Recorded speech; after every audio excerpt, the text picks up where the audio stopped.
In this video, I'll show you how to get your U.S. travel history online. First, open your browser and go to the CBP I-94 website.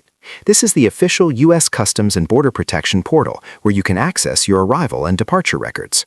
This service is available for non-U.S. citizens and covers the last 5 to 10 years of travel. Once you are on the website, click on View Travel History from the main menu. This will take you to a page where you need to enter your personal details. Fill in your first name and last name exactly as they appear on your passport. Then enter your date of birth, your passport number, and your country of passport issuance. Make sure everything matches your passport perfectly, otherwise the records may not show up correctly.